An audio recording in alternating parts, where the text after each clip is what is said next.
Good morning, Rabbi Isai. Mordechai. Shalom Aleichem guest. Shelly Golumbek.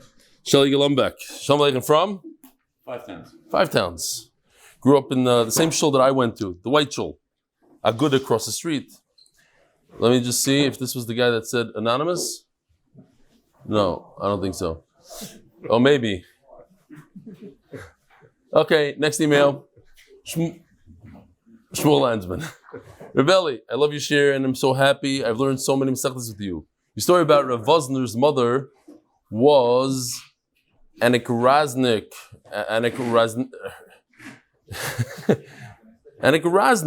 You know, Anachronistic.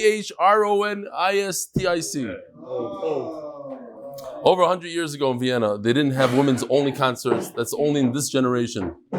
His mother was a trained opera singer. But kids, I just wanted to smooth out the story. I said that she was trying to sing for women only. Okay, we know the story. Her father wasn't happy with her becoming a professional opera singer because the Kalisha, Chil Shabbos, he brought her to the Kapitchner Rebbe, who moved to Vienna at the start of World War I, who gave her the bracha. So we have no idea what the Kapitchner Rebbe held about concerts for women. Correct. Also, you were giving Gary and Phil a hard time for going by the Goyish names. Have you ever asked yourself how you can give a Daf Yomi in a Goyish language wearing a Goyish clothes? The answer is given by Reb Chaim Volozhiner in Nefesh HaChaim, who says that not changing Shmam L'Shonim and Malbusham is only after Matan Torah. So that's what I brought there with Moshe Feinstein. After Matan Torah, so he says this from Reb Chaim Volozhiner way before. After Matan Torah, they were distinct by virtue of the Torah and not the other three things mentioned in the Medrash, not mentioned in the Shulchan Aruch. Be well, Shmuel Landsman. I love you, Shir, and I'm so happy. I've learned so many mesechtas with you. He starts off, but then he appreciate it. Shmak. Eli, since you mentioned the Kavushka to Rabbi, you should have seen נחman last night. It was fabulous. Rare form. What at the? I should have gone. It's my bad. He asked me to come. I'm sorry. Maybe I'll do a video for him. Akar Satayv. H. Teichman, what's with the $1,500 raffle for all those who finished Saita? Good point.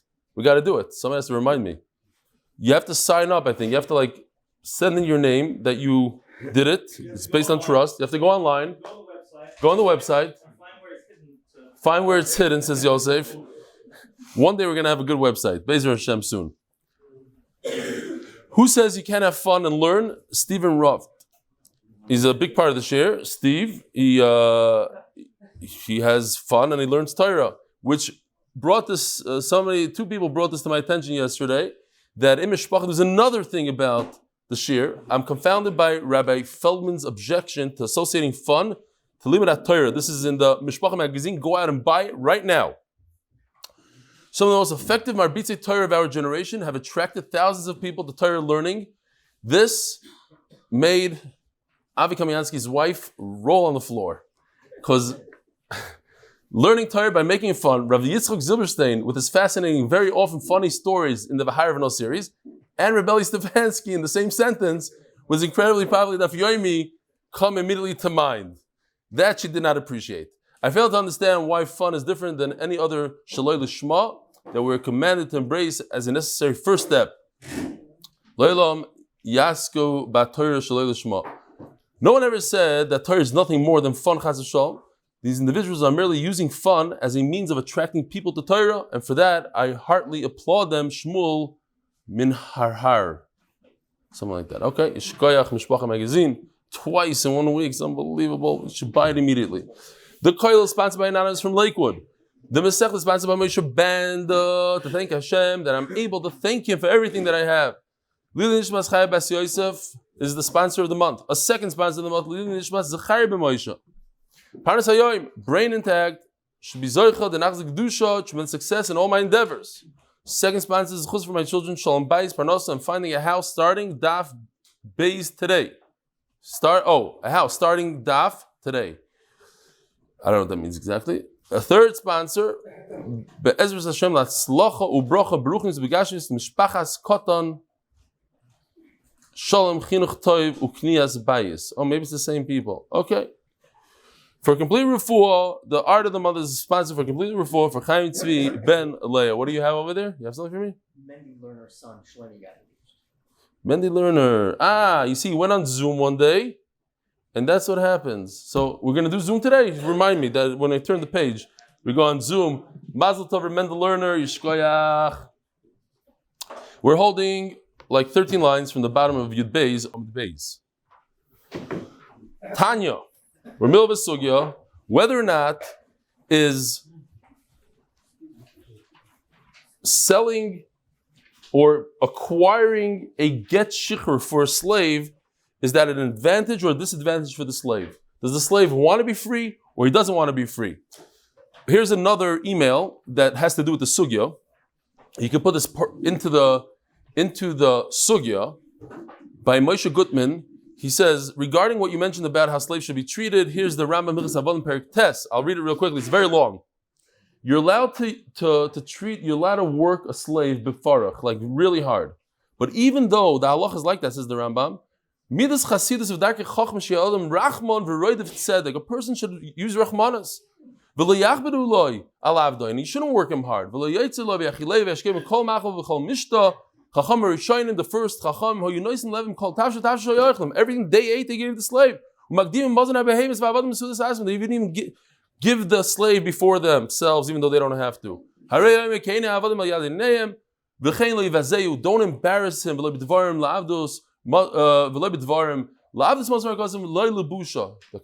Torah gave you the right to work him, but not to embarrass him. Don't yell at him. And don't be angry at him. Our Gemara is going lahalach. What could you do? But what? That's not how a yid acts. And then he says all the way at the end, says the Rambam, that to act like that is matzoi by oivdik chavim. Avazar shel Avram Avinu beim Yisrael sheshpiel HaKadosh Baruch Hu toves haTorah. We have the Torah. V'tziva oisem b'chukim mishpatim tzadikim rachmanim heim al kol. We have compassion on everything. And we have to use HaKadosh Baruch Hu's midas. We're supposed to be similar to HaKadosh Baruch Hu. He has compassion on all his beings. And if you have Rachmanas on your slave, HaKadosh Baruch Hu will have Rachmanas on you. The bottom line is, a Jew is not supposed to act that way. But technically speaking, if you want to go by the letter of the law, you're not supposed to act like that. If you want to go by the letter of the law, could you refrain from giving him food? So that's the shayla in the Gemara. We're not saying you should. And real Yidden don't act like that. But if you want to go by the letter of the law. Tanya Omer Eliazar. The Meir, we told Meir, in other words, Rebbe Meir, he was my friend, so I called him Meir. Why are you saying it's a disadvantage for a third party to acquire the shtar shikhr for the slave? It's an advantage, not a disadvantage. He's going out to freedom. Doesn't every slave want to be free? No, it's a disadvantage. Or at least there is a part of disadvantage there. What if he was a slave of a kayin only? In that case, he won't be able to eat truma anymore. So it's a chayv. And what happens if a slave can't eat and you don't give him food? He has to go begging. Okay? Once a Yerushalmi came to me, he said, Stefansky, give me $1,000. So I told him, excuse me, that's not how you ask. Say, please. He says, excuse me, I've been doing this for 35 years. Don't you tell me how to do my business. So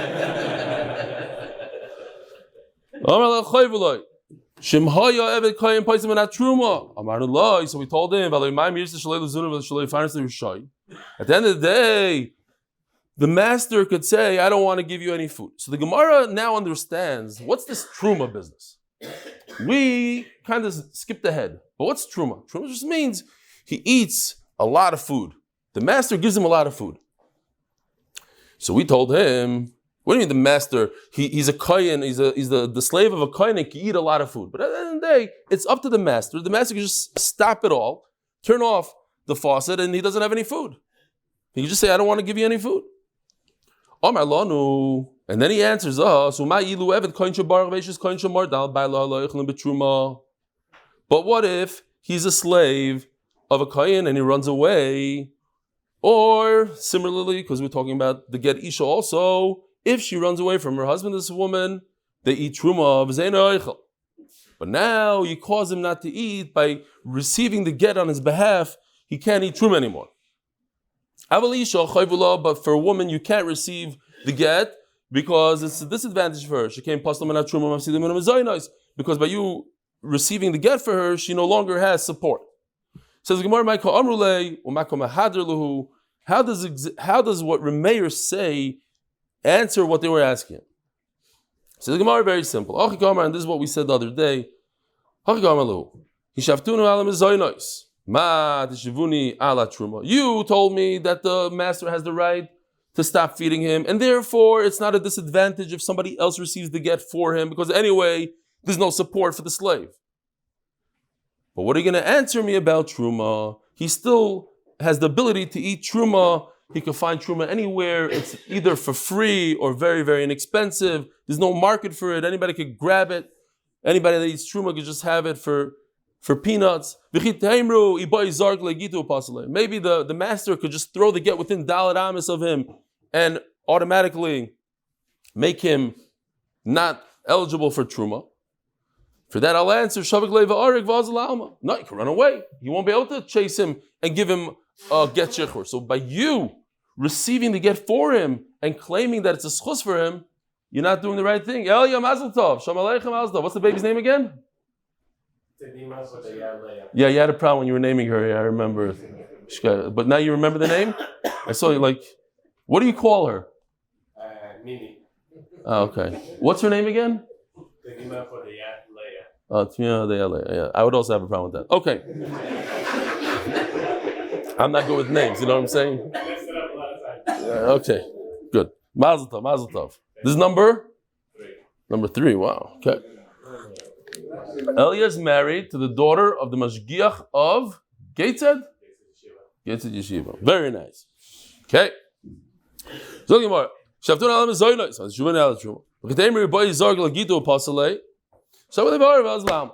so now we're holding Daf Yomi Amud Aleph.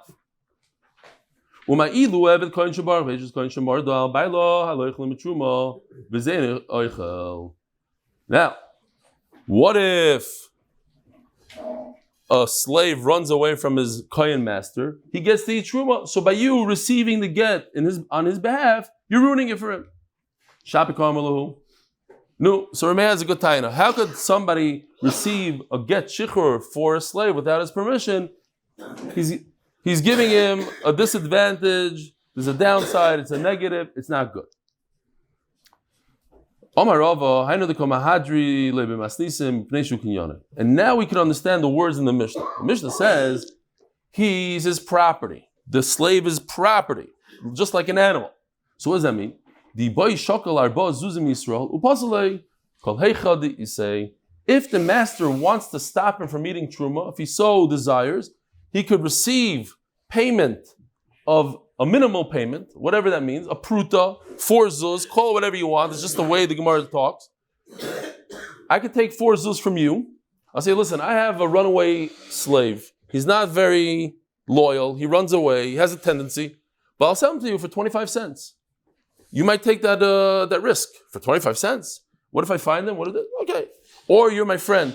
And like this, he can't eat truma anymore because you're Yisrael, I'm a Kohen. And by you purchasing it from me, he can't eat truma. So therefore, by somebody else receiving the get shichur on his behalf, it's not such a disadvantage because you could do that disadvantage even if he runs away, you could stop him from eating truma.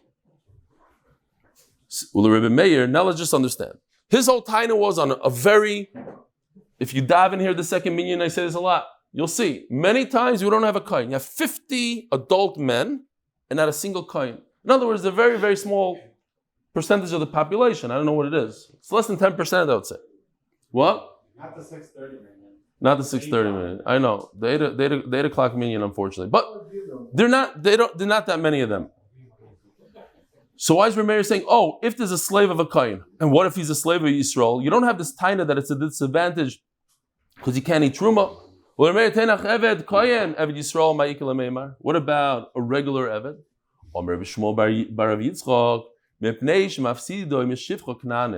By you making him go free, he no longer could go with a knanis, a shifcha. Oh, You just upped him. He's higher in the shidduchim. Now he gets to marry Jewish women. Says Gemara, no. Avda be'efkeren nichalei. Famous line. A Eved wants to be hefker. Zilalei, shchichalei, pritzalei. These women, these shifchas, are sheep, trust. That's what he wants. Rashi says something very interesting. When a person is not married and he just goes with whoever he wants, he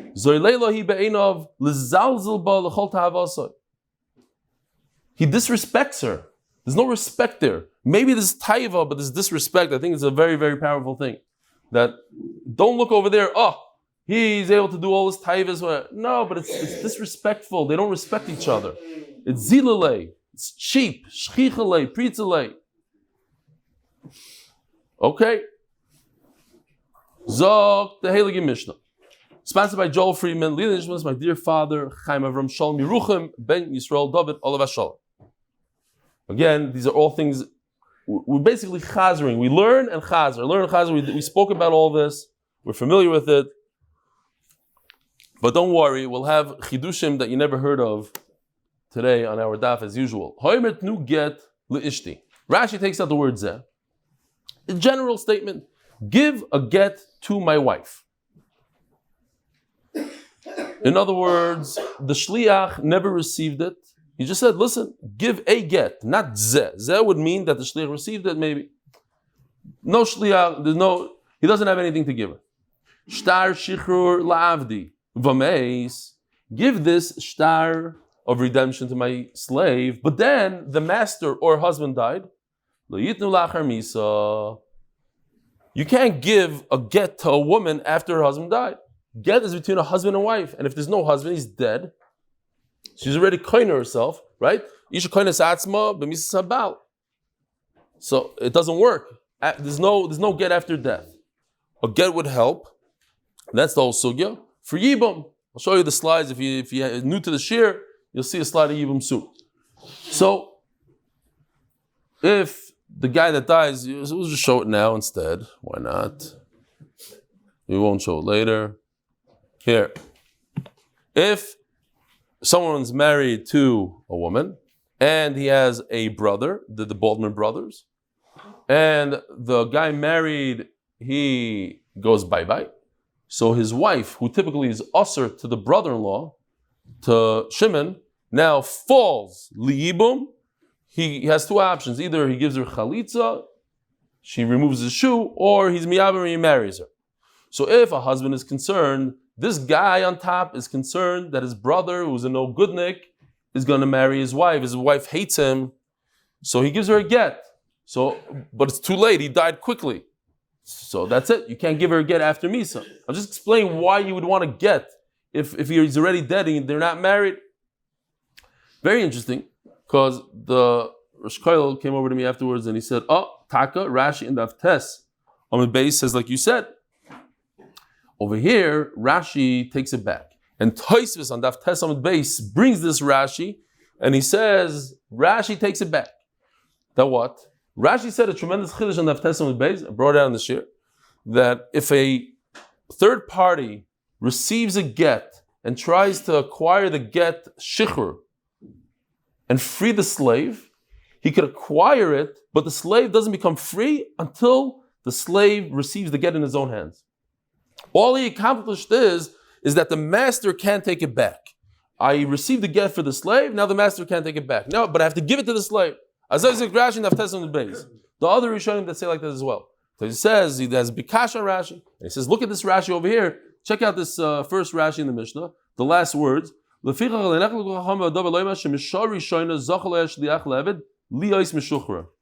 says that from the first moment that the shliach receives the get, shichr, he becomes free. Rashi over here seems to be saying he doesn't have to give it to the slave. As soon as it hits the third party, he becomes zechus. He's zechus in the get shichr on the spot to free the slave. What about nu manel ishplani? Guy says, give 100 to so-and-so, v'meis, and then he dies, yitnu lachar misa.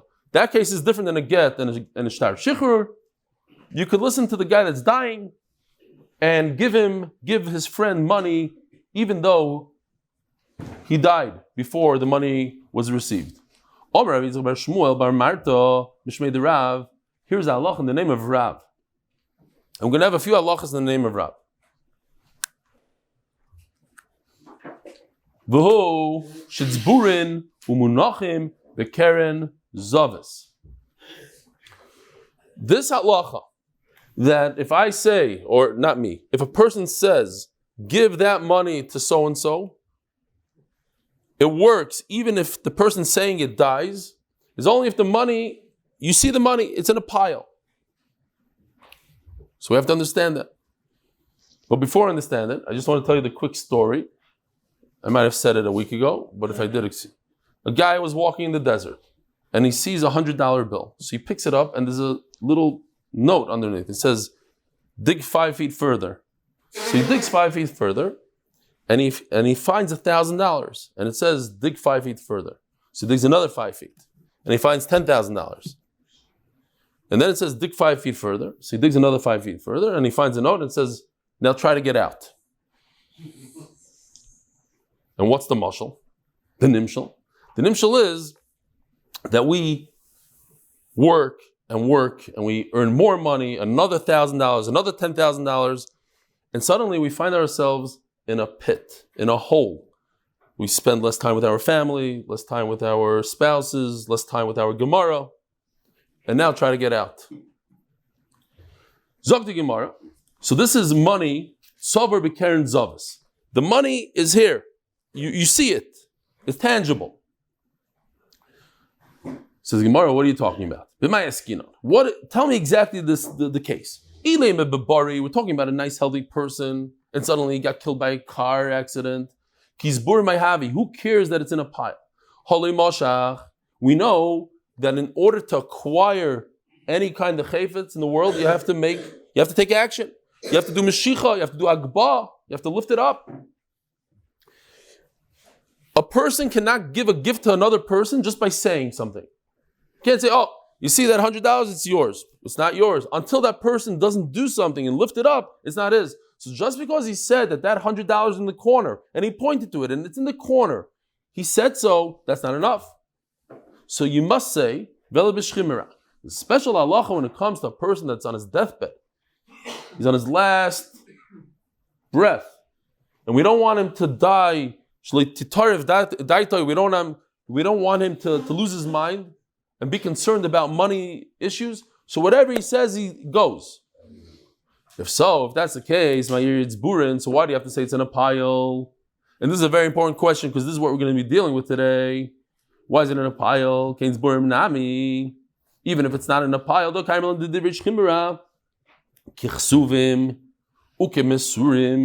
the words of a shchimera, a guy dying on his deathbed, when it comes to real estate, even real estate, he can give away a house just by talking. And when it comes to metaltalin, he could give away money, he could give away items, metaltalin, just by saying it. It's as if he did hak b'meshicha. So then why does it have to be in a pile?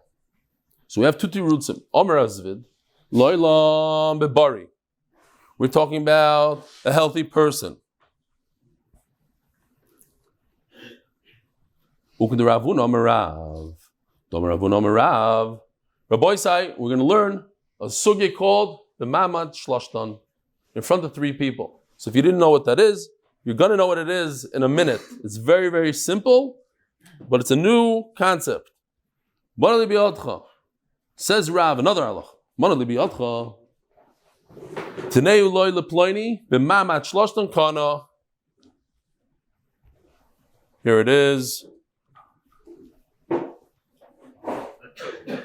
Oh, I think there's another one here. I didn't do this. This is all Yoshi. I was not happy with it, but okay, why not? Okay, so here goes. This is a pikadon. We're talking about not alava pikadon. Pikadon is collateral. Yeah? The famous Maisa with the guy in Manhattan. He went into a bank. He says, give me $10,000. So they lend him $10,000. What's your collateral? My Rolls Royce. Here's my Rolls Royce. Comes back 3 weeks later. He says, here's the $10,000. He takes the Rolls Royce. The guy says, let me ask you a question. You have $150 million in your account. Why do you have to borrow $10,000? He says, because nowhere else in Manhattan can I find parking for 3 weeks for $25 interest. So collateral. Rolls Royce is collateral. We're not talking about a loan, we're talking about collateral. So here it goes. You ready? Mamet Shlashtam. You have 3 people here. You have Ruvain, Shimon, and Levi. Ruvain is a noisein. He's the giver. Shimon is the watcher. And Levi is the receiver. For some reason, it's flickering. Ruvain gives collateral or a pikadain to Shimon. So Shimon watches it. It's here. It's be'ain. He's not supposed to spend it. It's not his money to spend. It's an esrog box full of cash. Or just an esrog box. Or just cash. Says Ruvain to Shimon, and all 3 of these people are all in one room. And Reuven tells Shimon, I want you to give that box to Levi. So there was no kinyan here. There's no meshicha. There was nothing doing. It was words. Reuven said, I want Shimon to give Levi the box. So he goes ahead. Instead of Shimon giving the box back to Reuven, he goes ahead and gives the box to Levi. That's the whole Mamet Shloshim. Very, very simple. But it's a tremendous chiddush. That because they're all 3 in a room, you don't have to take action. In all hilchas kinyan, you have to take action. You have to do something. Either you write a document, you lift something up. Nothing was done here. It was words. Over here again, orally, Reuven says to Shimon, give it to Levi. And it works. The Shulchan Aruch talks about what if Reuven wasn't there with Shimon. He sent him a letter. Obviously, it doesn't work. You have to be in the same room. So today's poskim say, but what if you're on Zoom? What if you're on a phone call? The whole reason why a letter doesn't work is because not all 3 were together, but now they're together and they say, some say yes, some say no. Okay, fine. That's different either. But there's a big chiddush here, and if we get to the end of the sugya, I don't know if we will, I doubt it, which is on Daf Yomi Amud Aleph. The Gemara over there says it's a chiddush that doesn't really have a lot of explanation. It's one of these halacha l'Moshe Sinai's the Rabbanans. There's 3 halachas that Rabbanan said, you don't ask any questions. Mamat shloshtan. Not alva, a pikadon.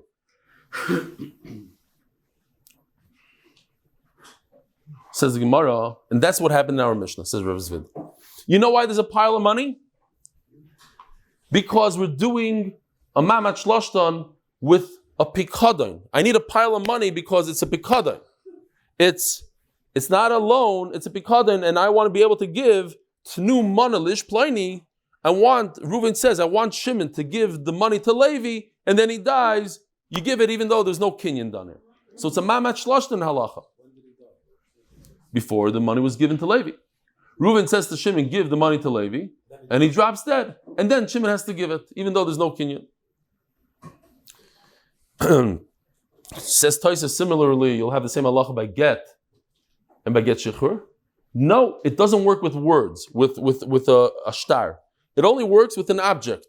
A shtar, it's the words in the shtar, and they don't have any, they're not tangible. So it doesn't work on that, says Taisa. Great. Let's keep on going. You owe me 100, or I have a pikadon by you. Give it to Levi. If it's in front of 3 people, kana works. Next. Rapapa Omar loylam b'shchivimra. We're not talking about a healthy person, we're talking about a dying person. Ukididach the Rav. A third halacha from Rav. Domer Rav. If a Shchimera said, give 100 to so-and-so, if he pointed at this money, then we give it. But if he just said in general, give 100, we don't give. So that answers the question. Why is the money in a pile? Because otherwise I wouldn't have to give it. When the guy's a Shchimera, he's dying. He has to point a certain amount of money. Why?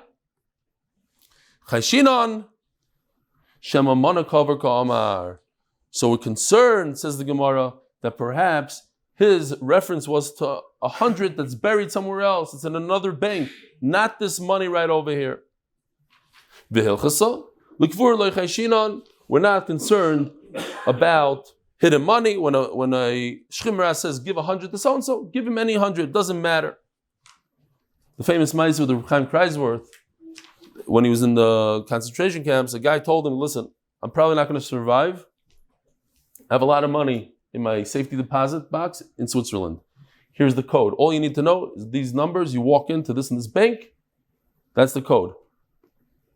Please find some of my relatives and give it to them." So Kreisworth, his entire life, looking for this person, and finally found a guy, a son. Found out the guy has a son. Many, many years later, he meets this guy. The guy is the poorest guy in the world, an old man. And he says, "Listen, your father told me the code." So Kreisworth used to ask his Talmidim, he says, "What happened there? Was this guy a multimillionaire his entire life, he just didn't know it? Or he's a poor guy his entire life, and he just became wealthy all the way at the end of his life?" And then he would say, Torah tzivilanu Moshe Meirasha Kilas Yaakov, that Torah is a Yerusha, and we all are multimillionaires, just we don't have the code, or we don't want the code, and we don't take the code. We could have it, it's right here, we have to chap it. Chaparain, whatever the niggin is. We're not concerned that the money is buried somewhere. So if you look at the chart here, you don't have to look at the chart, but we have two tirutzim here. Why is the money in a pile? Rav Zvid says because we're talking about a healthy guy, and we're talking about a situation of Maimet Shloshtan. They're all three together, and he says the money that you already have, it's a pikadon, give it to so and so. Rav Papa says no, we're talking about a sick guy, and the money has to be in front of us because since he's sick, we're concerned that maybe the money is buried. But isn't Rav Zvid a very good pshat? Says the Gemara, Rav Papa doesn't say like Rav Zvid. Daf Amud Beis by the Friedman family for our sisters נחama Leo Bas Yibalachayim Pנחs Eliazar Gimel Sion and Chanetel Bas Yibalachayim Pנחs Eliazar Chav Gimel Sion.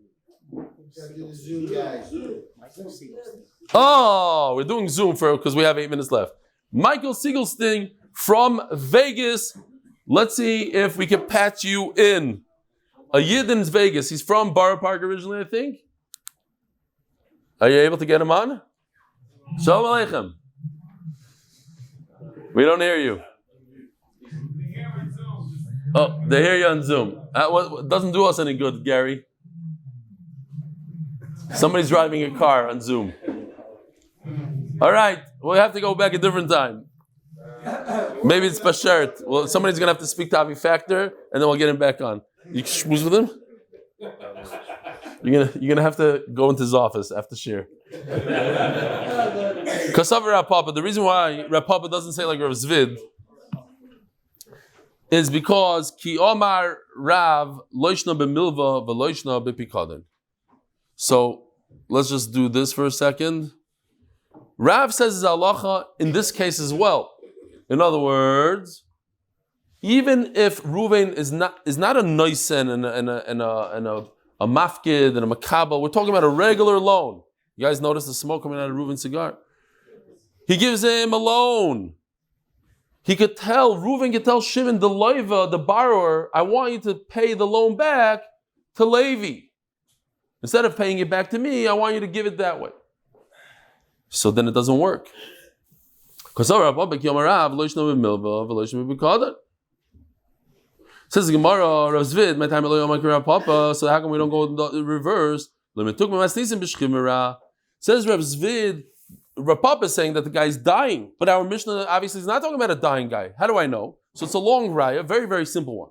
The bottom line is that a dying person doesn't have to say give the get. All he needs to say is write a get. Give a get is for a normal person. So let's see it inside. Our Mishnah says that once he dies, you don't give a get to the wife and a get shikhr to the slave. Time of the mace, it's only because he died. But you would give it if he's still alive. Time of the matnu, it's because he said the word give. So why does the Mishnah use the word tnu? We know the halacha is when a guy is dying, he doesn't have to say give. A guy who's going out in a koilar, this is the best I was able to find, a real picture from Missouri or something. You see that thing around his neck? That's a koilar. That's usually when a guy is sentenced to death, would wear one of those. So a guy is dying any minute, they're about to hang him, v'amar, kisu get l'ishti. He's not messing around. He doesn't typically, if a person says, kisu get l'ishti, so he wants to be mitzvah his wife or whatever. He's playing around. But over here, he means business, just he's so confused by the situation. He's about to die any minute. He forgot to say and give it to her. So kisu get l'ishti, because again, he doesn't want her to have to go through the yibum process. So you write it and you continue what he probably meant is give it to her. Even somebody going on a long distance trip in those days is very dangerous. You give it, even though he didn't say give it. Rav Shimon says, even a shchimra, even a guy on his deathbed. And Chachamim, they say no, a guy on his deathbed, not. Only guy that's Yotzei B'Kailar and going on a Shayara. So Memela, according to Rav Shimon Shizuri, a guy who's dying doesn't have to say Tenu. So how come our Mishnah said Tenu? Obviously we're not talking about a guy that's dying. Mascular of Ashi, Rav Shimon Shizuri. You're right, the halacha is like Rav Shimon Shizuri. Who said that our Mishnah is like Rav Shimon Shizuri? Dimrabani. Rabbanan say that a shchimera does have to say tenu. And Memela says in our Mishnah, tenu, according to Rabbanan. Gufa. So going back to that case, we don't have to show it again, but this case right over here, that a person lent money to somebody else, he doesn't have to take it back. He can tell him, listen, instead of paying me back, give it to a third party. If he did it in front of three people, the three people that are part of the story, the Malva, Loiva, and the Makabel, then it works. I think that Rav's halacha should only be when we're talking about collateral. But when it comes to a milva, this shouldn't work. What's the difference between a milva and collateral? Because collateral is tangible. A loan is not tangible. It's just, I have money in the bank. Where's my money? What? There's a pile of cash there? It's just numbers. It's not tangible. You owe me $1 million. What is that? Where's the $1 million? It's just something. It's just words. Valikim, I swear, b'shvua, omarav, afilu b'milva. The problem is, says Rava, Rav said his halacha even on a loan. Itmanami, Omashmuel, Mishmed Levi, Milvali Biyotcha, even on a loan, it works, even on a loan, I could say, give it to so-and-so, and there's no kinyan done, there's no action taken, it still works. What's pshat? Says a Meimer a beautiful thing. When you took out the loan, you said, it's as if you said, Shabbat nalach lididach, I obligate myself to pay you back, and anyone that you decide that I should pay back. I accepted it. You asked me, where was the action? When did I take action? When did I lift something up that I should give it to a third party? You know when? When you borrowed the money. When you borrowed the money all the way, then you agreed that you're going to pay it to Levi, or to Yehuda, or to Yisachar. The Maimat Shlashton, I decide, Reuven decides who you should give it to, who that other party is. But when did you take action and accept it upon yourself? All the way in the beginning. Says Rav Ashi, these are mamish lamdish sugis.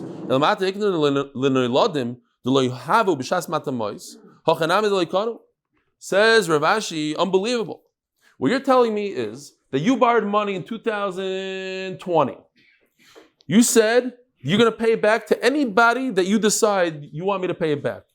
And what about a baby, a newborn baby that didn't exist in 2020? Am I allowed to give him back the money? You couldn't accept upon yourself that you're going to give it to somebody that doesn't exist. Why? They weren't there at the loan. And you're going to tell me that doesn't work? That doesn't make any sense. It should work for anybody in the world. Why? And the Gemara continues with the question.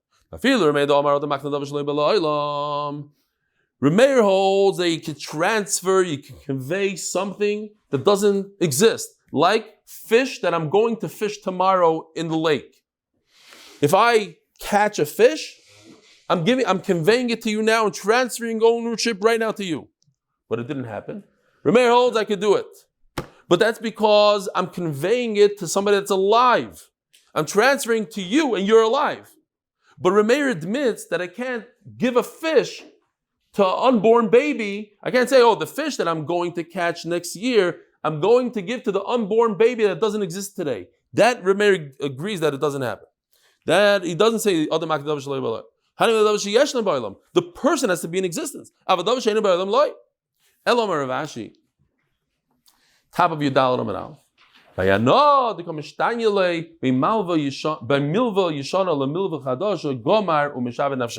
The question again is, how in the world, in this case, of Mamad Shloshan, how does the money that's supposed to go to Ruvain go to Levi? Nobody ever took action. Nobody lifted up. In a chasana, you have to lift up a sudur. You have to lift something. You have to do a maisa. You can't just say words. So, in what words, in what action did the Reuven's money go to Levi? Says the Gemara with a hana. Now what? Shimon owes all the money to Reuven. The middle guy owes all the money to Reuven. Says Reuven, you don't have to pay me, pay Levi. Ooh. This whole shibud, this terrible pressure that he had to pay back the loan just evaporated. And now he feels like he could start all over again.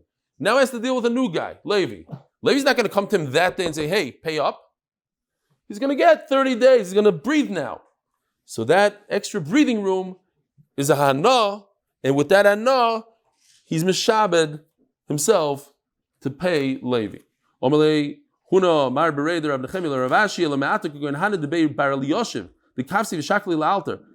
very tough people, the family of Eliashiv, they don't give you 30 days. They come that minute and they ask for the money.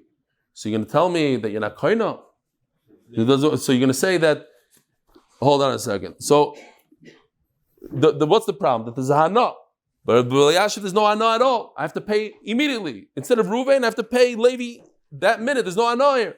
So how in the world does Shimon convey it to Levi without any action?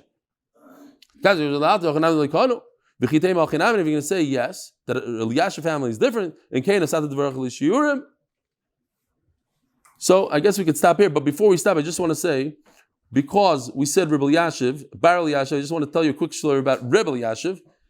I can't go by the word Eliashiv in Shas and not say Maisa. A beautiful story, I think. Before you get up, tzaddik, and make noise, Reb Chaim Kanevsky invited Rebbe Eliashiv to Reb Chaim's grandkid's bris and said, Rebbe Eliashiv, there's a tremendous gula to be a sandik by a great-grandchild's bris.